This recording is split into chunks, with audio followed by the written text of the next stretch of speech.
Le Yéti, aussi appelé l'abominable homme de neige, est une créature mythologique très connue à travers le monde. Certains disent que le Yéti serait un très grand singe, dans le type Bigfoot. Et d'autres personnes disent que ce serait en réalité un ours, ou même un mélange entre les deux. L'habitat du Yéti serait les montagnes de l'Himalaya, où il attaquerait tout voyageur qu'il croise.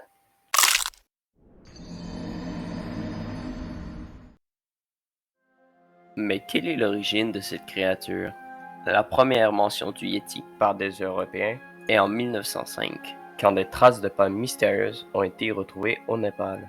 Mais ce mythe était déjà très connu par les habitants locaux.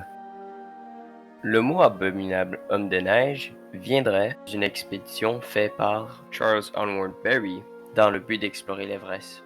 Le groupe avait trouvé des traces de pas. Quand questionné, le guide local lui expliqua que les traces de pas provenaient de l'homme-ours de neige, ou Metokanmin. C'est au retour des hommes que la presse a mal traduit Metokanmin, ce qui a donné l'abominable homme de neige. C'est environ dans ce moment-là que beaucoup plus de rapports de Yéti commencent à apparaître. Par exemple, naturaliste Brian Alton Austin dit avoir vu une créature ressemblant à un Yéti dans les années 1830. Il note aussi dans son journal que ses compagnons locaux semblent avoir été apeurés par une sorte d'apparition d'homme sauvage. Les hommes décrivent l'apparition comme une créature qui marche sur ses deux jambes et couverte de poils ressemblant à celles d'un chien. Mais c'est autour de 1950 que la plupart des rapports de traces de Yéti sont reportés, incluant la photo de la trace de pas de Yéti la plus connue.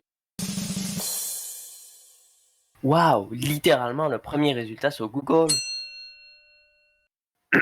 Bon, je dis que c'est la photo de trace de pas de Yéti la plus connue, mais c'est parce que dans le temps, quand cette photo est apparue, elle a été publiée partout, dans les journaux, les magazines, un peu n'importe où, d'où sa popularité. La chasse au Yéti était rendue tellement populaire que même le gouvernement du Népal a commencé à donner des permis de chasse de Yéti. Parce que pourquoi pas, hein? La photo était bien sûr fausse, comme la plupart des autres preuves du Yéti. Une autre preuve plutôt connue du Yéti est la main et le scalp, originalement des reliques bouddhistes. Ces deux artefacts ont été bien sûr prouvés comme faux, parce que le scalp était fait de peau d'animal, et la main, ça c'est un peu plus compliqué, parce qu'elle s'est littéralement fait voler.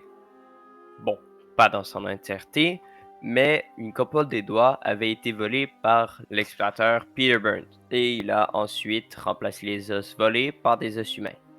Il y a aussi un nombre vraiment surprenant de rapports du Yéti en Russie.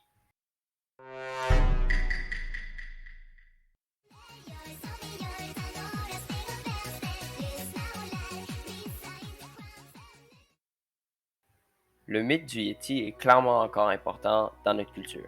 Même si on n'a pas vraiment de preuves de son existence, on peut quand même le retrouver un peu n'importe où. Par exemple, on peut le retrouver dans Star Wars, dans plein de jeux vidéo et bien d'autres médias. D'après moi, le Yéti a clairement laissé sa marque. Et il est toujours un mythe très important dans la culture. C'est moi où il y a des bruits dehors. Attendez, je vais aller voir.